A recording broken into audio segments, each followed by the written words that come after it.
ស្ទើរគ្រប់ពេលបារម្ភមៀងមេហើយអ្វី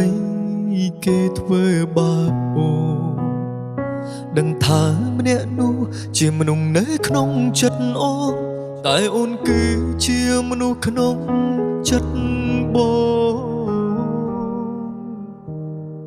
បើសិនអូនស្គាល់បងមុនគេប្រហែលអូនស្រឡាញ់បងតែនិងហួងពេលជាមិត្តពីបាធ្វើផងព្រោះនួនល្អងបារម្ភពីចិត្តគេគ្រប់ពេលអូនឈឺចាប់សង្ឃឹមថាអូនអាចប្រាប់បងចង់ស្ដាប់ការឈឺចាប់របស់មៀងមេមិននិយាយទូរស័ព្ទ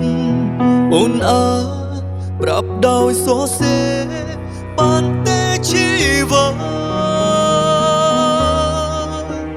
ក្តីសង្ឃឹមតែបន្តិចពីចិត្តស្រឡាញ់មិនអាចដកចិត្តវិញ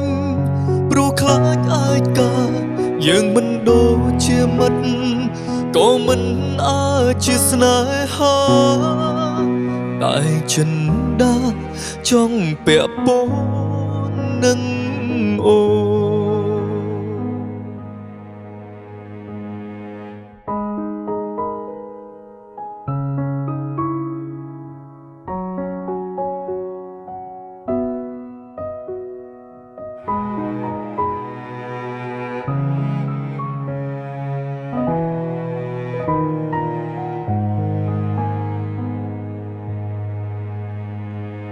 បើសិនអូន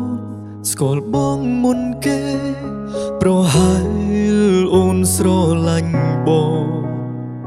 តែនិងហួងពេលជាមិត្តពីបាធ្វើផងព្រោះនួនល្អងបារម្ភពីចិត្តគេគ្រប់ពេលអូនឈឺចាប់សង្ឃឹមថាអូនអាចប្រាប់បងចង់ស្ដាប់ការឈឺចាប់របស់មៀងមេមិននិយាយទូរស័ព្ទអូនអាចប្រាប់ដោយសរសេរបានតែជីវិត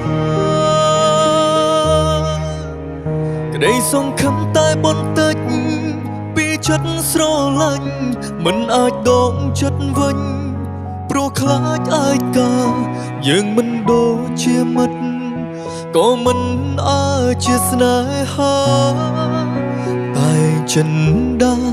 ចង់ពាក់ព័ន្ធនឹងអូន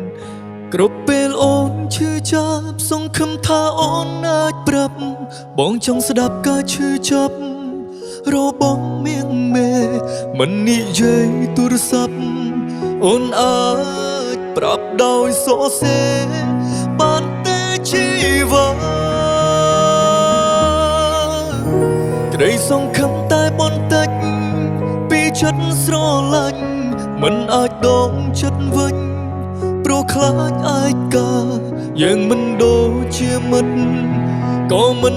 អាចជាស្នេហាតែចិនដាចង់ពាក់ព័ន្ធនឹងអូ